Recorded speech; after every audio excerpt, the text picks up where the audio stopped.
الحمد لله نحمده ونستعينه ونستغفره ونؤمن به ونتوكل عليه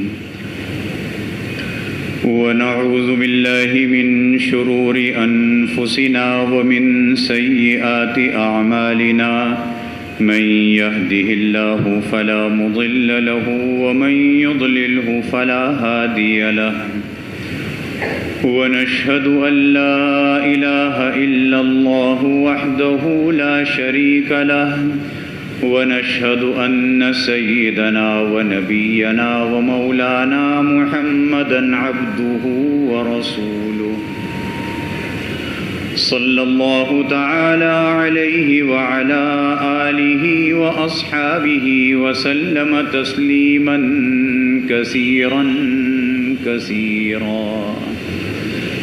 أما بعد فأعوذ بالله من الشيطان الرجيم. بسم الله الرحمن الرحيم. وأقيموا الصلاة وآتوا الزكاة. صدق الله العظيم.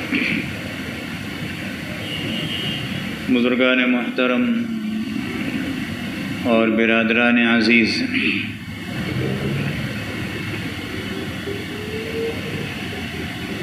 ہمارے دین اسلام میں چند بنیادی چیزیں ہیں. ان بنیادی چیزوں میں سے ایک اہم ترین چیز زکوٰۃ ہے.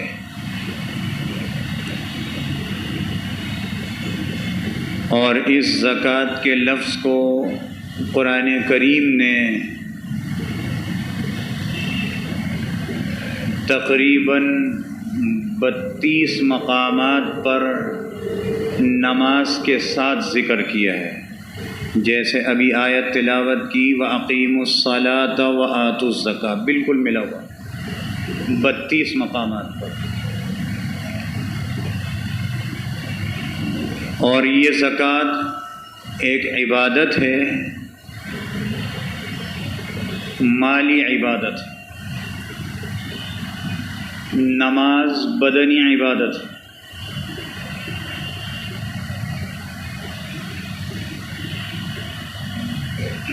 اور زکوٰۃ بھی اللہ رب العزت نے سب پر فرض نہیں کی. اس کے لیے ایک معیار مقرر کیا. جو اس معیار تک پہنچ گیا اور پھر وہ مال بھی سال بھر تک اس کے پاس رہا تو سال کے بعد اس پر زکوٰۃ فرض ہوتی ہے. اور انتہائی مختصر اس کی جو فرضیت، اس کی مشروعیت کے دن سے تھی وہ آج بھی ہے. اتنا ہی ریشو ہے، بڑھا نہیں. اس سے یہ بات معلوم ہوئی کہ زکوٰۃ عبادت ہے، ٹیکس نہیں ہے. ہم میں سے بعض لوگوں کے ذہنوں میں یہ بات بیٹھی ہوئی ہے کہ زکوٰۃ بھی دنیا کے ٹیکسوں کی طرح ایک ٹیکس ہے. ایسا نہیں. دنیا کا جو ٹیکس ہے، آپ کے پاکستان بننے کے بعد سے اگر کوئی ٹیکس جس ریشو میں پہلے دن تھا، آج اس کا ریشو بہت آگے ہے. عبادت نہیں ہے ٹیکس، زکوٰۃ عبادت ہے. اور عبادت کا ریشو ایک ہی رہتا ہے. یہی وجہ ہے اللہ رب العزت نے اور جناب رسول اللہ صلی اللہ علیہ وسلم نے اس زکوٰۃ کی اہمیت کو واضح فرمایا، اس کے فضائل کو بیان فرمایا. کہیں ایسا نہیں ہے کہ کسی ٹیکس کا فضائل بیان کیا ہے. کسی بھی قسم کا ٹیکس دنیا کا ہو، اس کی کوئی فضیلت نہیں. بس آپ نے زندگی گزارنی ہے. آپ ایک خطے میں رہ رہے ہیں، آپ کو دینا پڑے گا. یہی وجہ ہے فقہا فرماتے ہیں کہ ٹیکس جو ظالمانہ ٹیکس ہیں، ان ٹیکسوں میں اگر کوئی آدمی کوئی ایک کاغذ چھپا لے، کوئی 2 پیسے بچا لے، اللہ کے یہاں پوچھ نہیں ہوگی، جائز ہے بالکل۔ اس کی فضیلت نہیں بیان ہوئی، یہاں فضیلت بیان ہوئی۔ اللہ نے فرمایا اللہ نے رسول اللہ صلی اللہ علیہ وسلم کو حکم دیا آپ ان سے زکوٰۃ وصولیے، اسلامی حکومت ہے نا، زکوٰۃ وصولیے، اس زکوٰۃ کے وصولنے کی وجہ سے ان کا تزکیہ ہوگا، اور پھر اس زکوٰۃ کو وصولنے کے بعد انہی میں سے جو لوگ ایسے ہیں جو مستحق ہیں ان کو دے دیجیے۔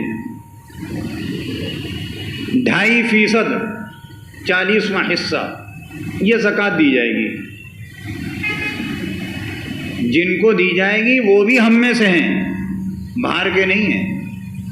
اسلام نے ایک ایسا نظام مقرر کیا ہے جس میں انسان کا حق دے گا، اس کے اندر محبت، اس کے اندر مؤدت، اس کا حقوق یہ ادا ہوں گے اس زکوٰۃ کی وجہ سے۔ اور اگر زکوٰۃ نہیں دیں گے تو جناب رسول اللہ صلی اللہ علیہ وسلم نے ارشاد فرمایا یہ قیامت کے دن یہ مال جو معیار کو تو پہنچ گیا، میں نے زکوٰۃ کی اہمیت کو نہیں سمجھا، نہیں دی اور دیتا ہی نہ ہوں، تو اللہ رب العزت ایسے مال کو حدیث میں آتا ہے کہ ایسے زہریلے سانپ کی شکل میں اس کے گلے میں لا کے ڈالیں گے نا۔ اس سانپ کی کیفیت بیان ہوئی حدیث میں، وہ اتنا زہریلا، اتنا خطرناک ہوگا، اس کے سر کے بال اڑ چکے ہوں گے زہر کی وجہ سے، اور وہ گلے میں ڈلا ہوا ہوگا نا۔ اور حدیث میں آتا ہے وہ کہے گا انا مالک انا کنزک، میں تیرا مال ہوں، میں تیرا خزانہ ہوں۔ یہ زکوٰۃ فرض ہے، جن کو اللہ نے اس معیار تک پہنچایا ہے۔ وہ معیار کیا ہے؟ نمبر 1، کسی کے پاس صرف سونا ہو اور اس سونے کی مقدار 7.5 تولے پہنچ گئی ہو، یہ پہلی معیار بتلائی گئی۔ معیار تک پہنچنے کا نچلا درجہ 7.5 تولے تک وہ سونا پہنچ گیا ہو۔ اب وہ 7.5 تولے یا اس سے جتنا بھی زیادہ ہو جائے، اس شخص کو زکوٰۃ دینی پڑے گی۔ نمبر 2، اس کے پاس سونا تو نہیں ہے لیکن چاندی ہے، اور چاندی جو ہے وہ 52.5 تولے وزن تک پہنچ گئی ہو، 52.5 تولے یا اس سے آگے تک جتنا بھی ہے اس کے پاس ہے، اس کے اوپر زکوٰۃ فرض ہوگی۔ 2 چیزیں ہو گئیں۔ تیسری چیز، ایک آدمی ہے اس کے پاس سونا بھی نہیں ہے، اس کے پاس چاندی بھی نہیں ہے، لیکن اس کے پاس روپیہ پیسہ ہے۔ اب وہ روپیہ پیسہ چاہے ہمارے ملک کی کرنسی ہو یا ہے کسی بھی دنیا کی ملک کی ہو، اس کی مالیت اگر 52.5 تولے چاندی کی قیمت کو پہنچ جائے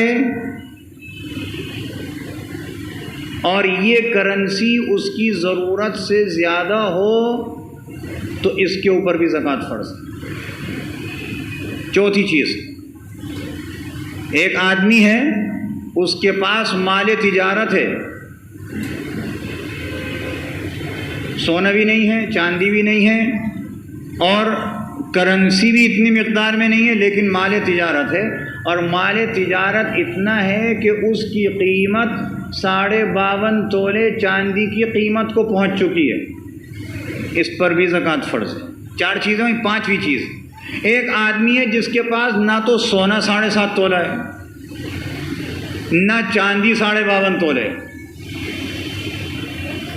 نہ اس کے پاس مال نقد اتنا ہے کہ 52.5 تولے چاندی کی قیمت کو پہنچے، لیکن ہے تینوں۔ ان تینوں کی قیمت کو جمع کیا جائے گا، اگر یہ 52.5 تولے چاندی کی قیمت کو پہنچ جائیں تو بھی اس کے اوپر زکوٰۃ فرض ہو جائے گی۔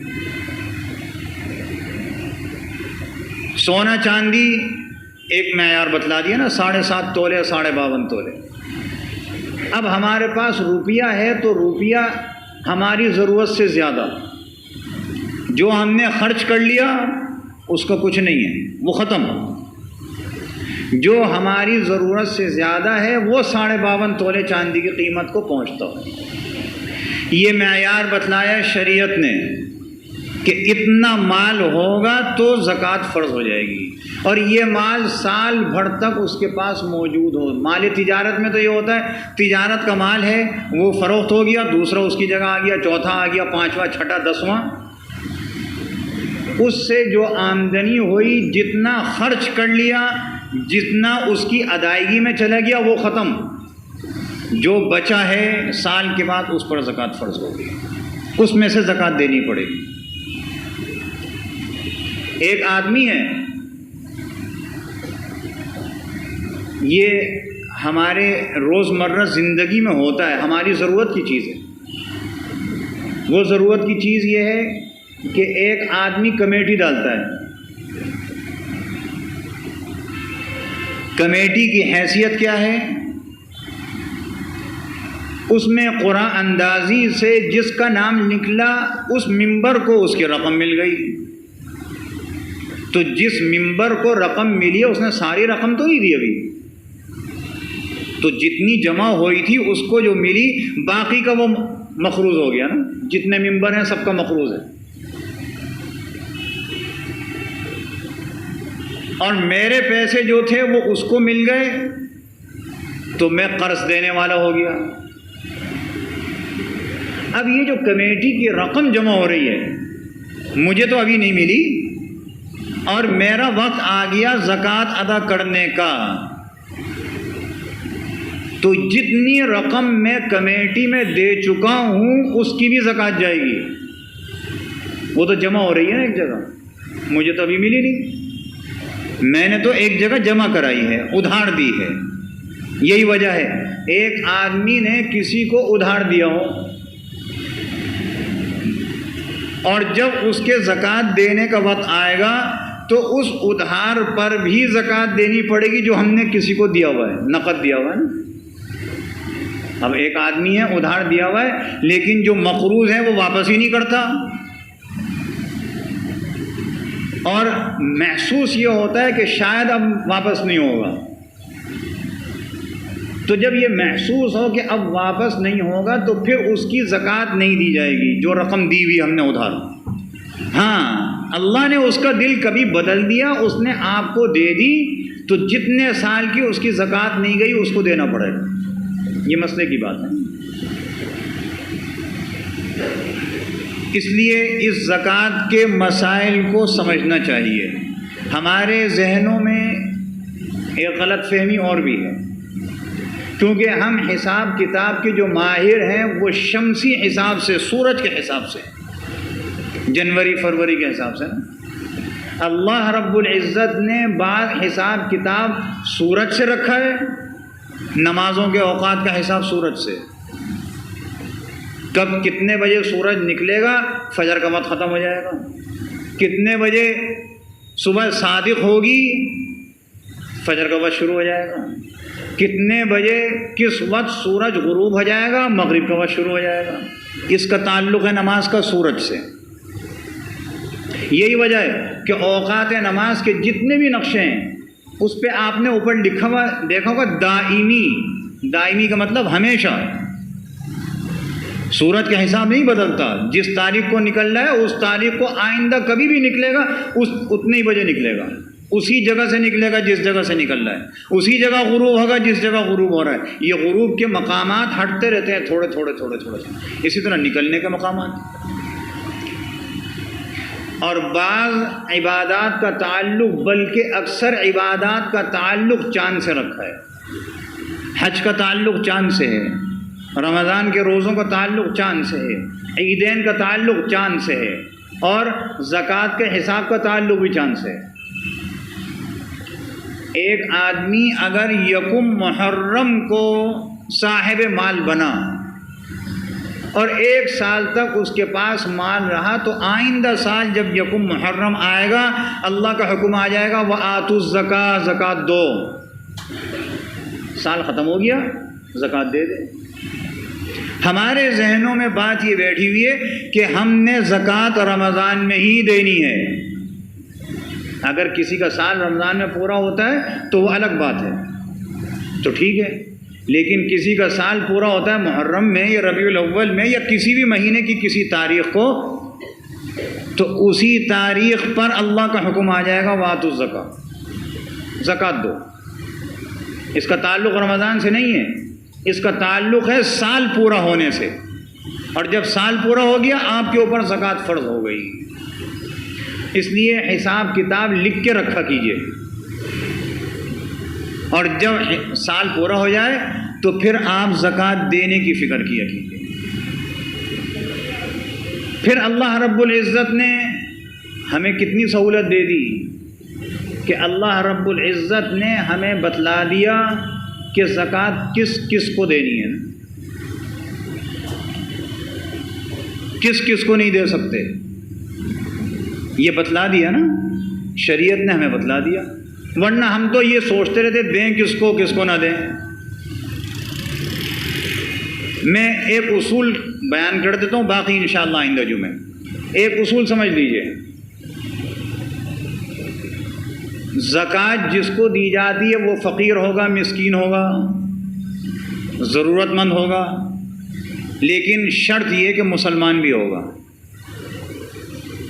غیر مسلم کو زکوٰۃ نہیں دے سکتے.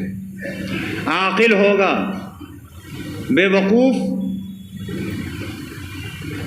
جو دینے والا ہے زکوٰۃ جو دے رہا ہے اس کی ایک شرط یہ کہ عاقل بھی ہو، مجنون نہ ہو. مجنون پاگل کے پاس جتنا چاہے مال ہو اس کے اوپر زکوٰۃ فرض نہیں ہے. بالغ ہو دینے والا.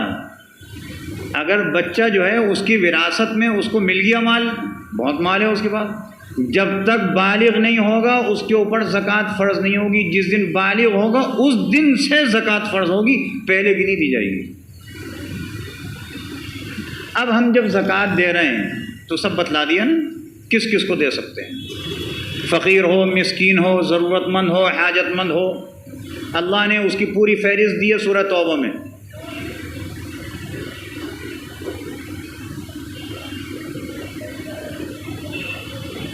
لیکن اس میں ایک چیز یاد رکھیے، جو آدمی زکوٰۃ نکال رہا ہے، دے رہا ہے، ادا کر رہا ہے، یہ زکوٰۃ ان کو نہیں دے سکتا جن سے یہ پیدا ہوا ہے.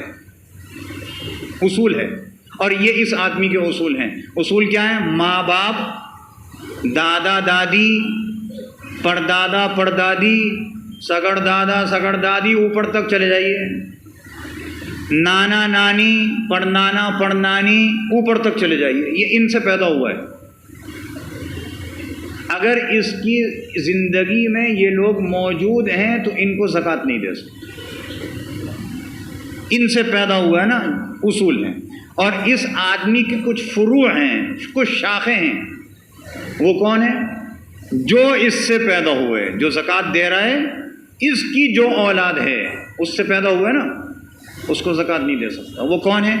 بیٹا بیٹی، پوتا پوتی، نواسا نواسی، پڑ پوتا پڑ پوتی، پڑ نواسا پڑ نواسی، اس سے نیچے ان کی اولادیں، ان کو زکوٰۃ نہیں دے سکتے. اس کے علاوہ آپ کے رشتہ داروں میں اور آپ کے خاندان میں کوئی ایسا ہے جو مستحق ہے، ان کو دے سکتے ہیں. اور ایک اس کو نہیں دے سکتے جو سید ہے یا بنی ہاشم، اس کو زکوٰۃ نہیں دے سکتے. باقی انشاءاللہ آئندہ جمعہ عرض کیا جائے گا. اللہ رب العزت یقین کامل کے ساتھ عمل کی توفیق عطا فرمائے. وآخر دعوانا الحمدللہ رب العالمین.